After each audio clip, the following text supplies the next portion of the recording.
What's up YouTube? Welcome to the first content on my new channel. This is YugiMetrics, How to Win at Yugioh with Math. It's a series I'm going to continue. I have a lot to say on. I've been really working on developing this, and I hope you guys enjoy it. This is episode 1, which is an intro to Hypergeometrics. It sounds scary, I promise it's not. And of course it is hosted by TheUpstartGoblin. That's me. So before we get into anything mathematical, let's talk about what YugiMetrics are. It's kind of a made-up word. I made it up.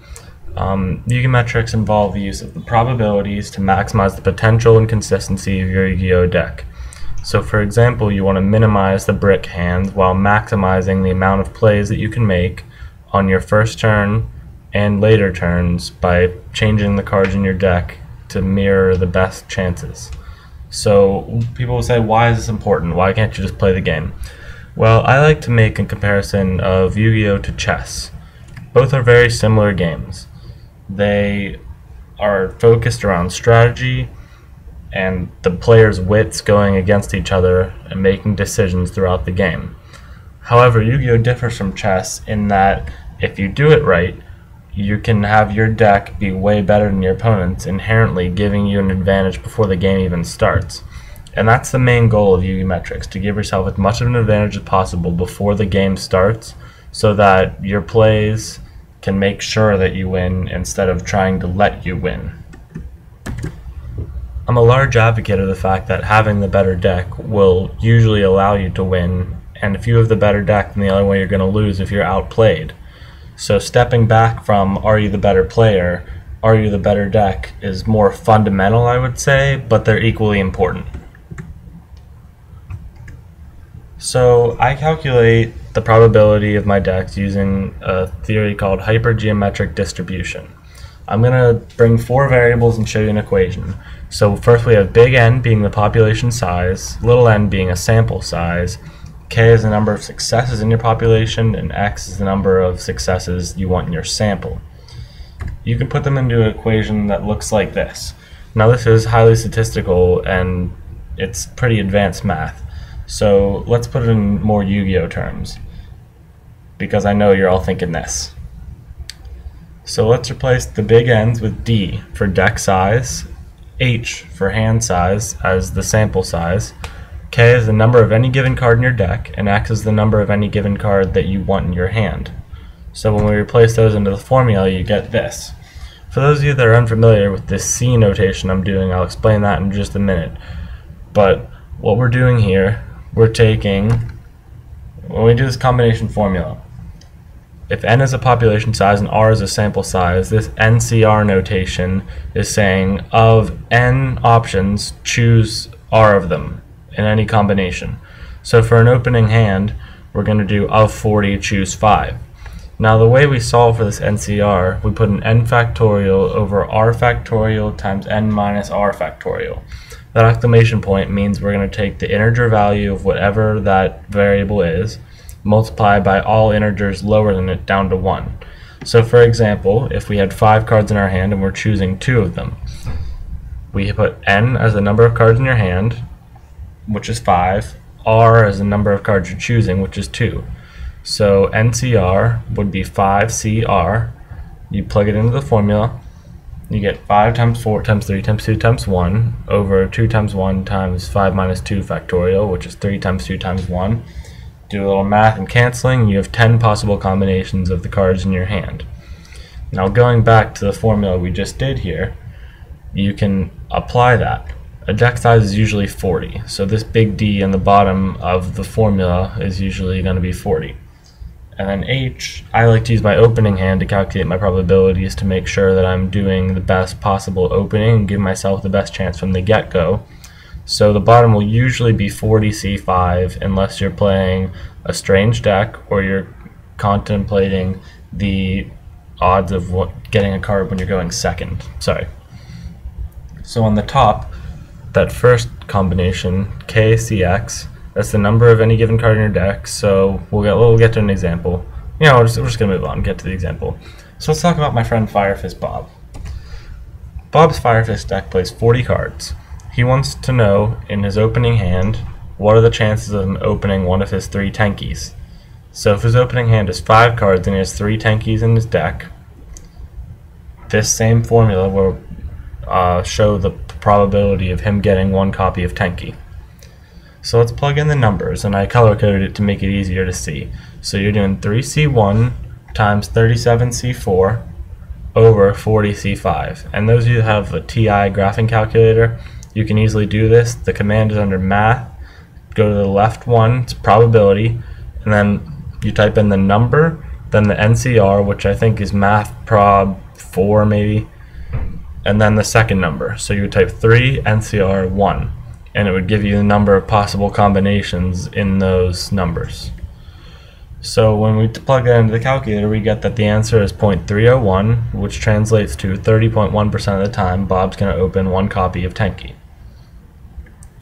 So there are limitations to this formula. For instance, it can only calculate the probability of a single linear goal, and what I mean by that, it can only calculate, I'm going to open 1 copy of Fire Formation Tenki in the first 5 cards. And what this formula doesn't do by itself is accounting for card effects like Pot of Duality, TheUpstartGoblin, which we'll get to later, and then draw cards like Trade-In and Cards of Consonance. Those require more complicated variations of this. We'll get to those. So, the other thing we need to look at here is Cumulative Hypergeometrics. It accounts for the possibility of multiple copies of the same card being in your opening hand. For example, this is Bob's goal. If Bob's goal is to activate Tenki first turn, a success would not just be opening 1 copy of Tenki, a success would also be opening 2 copies or 3 copies. So what you do to this, you add the probability of getting 1 copy of Tenki to the probability of getting 2 to the probability of getting 3 to get the probability of getting a copy of Tenki activated. So let's look at this. Here's Bob's Fire Fist deck again. This is what we already figured out. When we go to Fire Fist Bob Part 2, we see here's the answer we found before, and then the big formula is at the bottom. So now let's change the numbers a bit. We're changing this X to 2 because we want 2 copies of Tenkis in our opening hand, and since the H minus X after the second part of it is going to change because the X has changed, we change that to 37C3. So 3 cards in your hand out of the 37 that aren't Tenkis will not be Tenkis in your opening hand. And we find that the chances of opening 2 Tenkis in your hand is 0.035, which correlates to 3.5% of the time you're opening 2 copies of Tenki. Sorry, it's a typo. So then when we do the same thing for 3, we change the green number 2 to a 3, and we change the purple number 3 back to a 2, as there's only 2 remaining cards in your hand that won't be Tenki. And we find, as we suspected, that the chances of opening all 3 copies of Tenki is very low, only about 0.1%. So when we add these together, we find out that the chances of opening between 1 and 3 copies of Tenki in your opening hand is 33.7%. So there are things that we can do to alter this formula to make it apply more to decks that we'll see play, because not every deck is going to not run any draw cards, not run Pot of Duality, and not run anything that changes the number of cards you see first turn.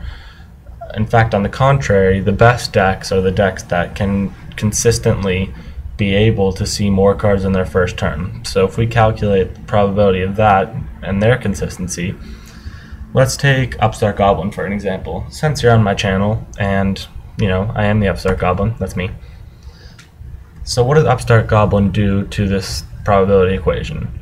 Well, essentially it's going to change the value of D. You hear people say in the Yugioh community all the time that playing upstarts is like running 37 cards, and they're right. Seeing as the probability does not account life points or any other factor besides how many cards are seen on the first turn, it's pretty safe to assume that every upstart you're going to get on your first turn you're going to activate immediately. So essentially they might as well not be even there because you're going to be seeing another card in place of them. So playing 3 upstarts in their deck really does change it from 40 to 37. So you might be wondering, how does it help beyond the obvious that you have a higher chance of drawing into your other cards? And well, that's pretty much all it does. But let's take a look at how much it helps. And we're back to Fire Fist Bob. So this is what we found out already. We found out that he has 33.7% chance of seeing one of his 3 copies of Tenki at least on the first turn. So if we change this and change the D value to 37 on the bottom here, which changes the d minus k in front of the second part of it to 34, we're going to find that his chance of opening one Tenki is 31.9%, which is about 2% better than before. Adding it up to the chances of seeing 2 Tenki and the chances of seeing 3 Tenki, which you can see we use the same equations here to solve, we find that Bob is going to get at least 1 copy of Tenki 36% of the time if he's running 3 upstarts. Now, you might look at that and say 2.4% more of the time is not that great, but when you look at it in relative to what it was, it's going to give you another 7.1% increase in consistency. So that's actually pretty good. So, thank you for watching this video. I'm going to post a bunch more talking about duality, draw cards, other cards that we can apply to this theory, and how you can change the consistency of your deck to give yourself the best opportunity to win in the future. So be sure to subscribe, thumbs up the video if you enjoyed it, comment if you have any questions, and you can always PM me or hit me up on Twitter at @TheUpstartGoblin. Thanks guys.